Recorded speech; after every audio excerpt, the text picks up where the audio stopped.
भानुप्रतापपुर उपचुनाव में स्टार प्रचारक के तौर में पहुंचे पूर्व मुख्यमंत्री डॉक्टर रमन सिंह वर्तमान मुख्यमंत्री भूपेश बघेल ऊपर कई गंभीर आरोप लगात कहिस के छत्तीसगढ़ में अभी तक कोई विकास कार्य नहीं हुए और कहिस यहाँ अभी भ्रम छल और भ्रष्टाचार और गुंडागर्दी वाला सरकार चलत है। ये दौरान डॉक्टर रमन सिंह कई छत्तीसगढ़ी कहावत और मुहावरा के उदाहरण देवत भूपेश बघेल के योजना के असफलता लगिनाइस, जेमा सबले ज्यादा सड़क पुल पुलिया स्कूल के बारे में बात करिस और बीजेपी प्रत्याशी ब्रह्मानंद नेताम ला वोट दे के भारी मत ले जीते के अपील करिस।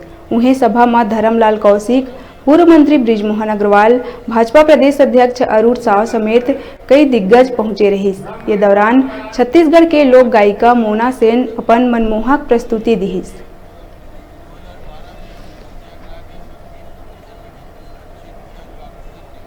पड़ता है कि देखिए 2012 में हमने विधेयक ला के 32% किया जो आगे तक चलता रहा।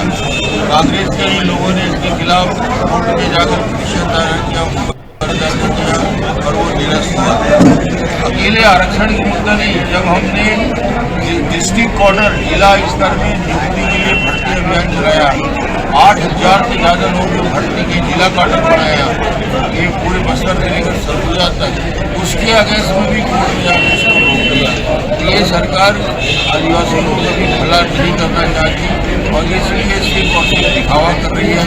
विधानसभा का सत्र बुला के लोगों को भ्रम में डालना चाहती है। 17 साल में पूरे छत्तीसगढ़ में 1000 किलोमीटर प्रधानमंत्री ग्राम सड़क योजना था जब मुख्यमंत्री बना, 22,000 किलोमीटर बना के छोड़ा, 28,000 किलोमीटर डामरी की सड़क था जिसको 60,000 किलोमीटर ले आए, 22,000 स्कूल से 60,000 स्कूल बनाए।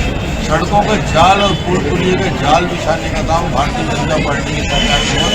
भूपेश 1 किलोमीटर सड़क का बात तो बताए, हम तो हजारों किलोमीटर की बात कर रहे हैं कि 20,000 किलोमीटर प्रधानमंत्री ग्राम सड़क योजना, 30,000 PWD की और अन्य सड़कों का निर्माण किया। भूपेश पूरे छत्तीसगढ़